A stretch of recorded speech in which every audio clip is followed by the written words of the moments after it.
দেখুন যেরকম বৃষ্টি সেরকম ঝোড়ো হাওয়া হচ্ছে বাইরে।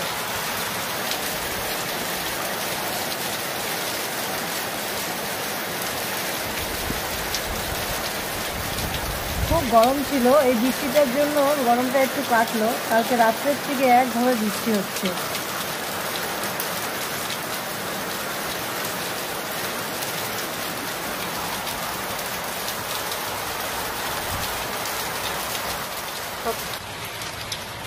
কালকে রাত্রের থেকে কিভাবে বৃষ্টি শুরু হয়েছে দেখুন। তারপর রাত্রিবেলা হয়ে গিয়ে আবার সকাল হয়ে গেল, আবার ঝোড়ো হাওয়া বইছে তার সঙ্গে প্রচুর।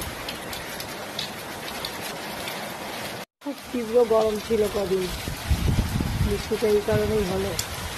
দেখুন কীভাবে হাওয়া দিচ্ছে।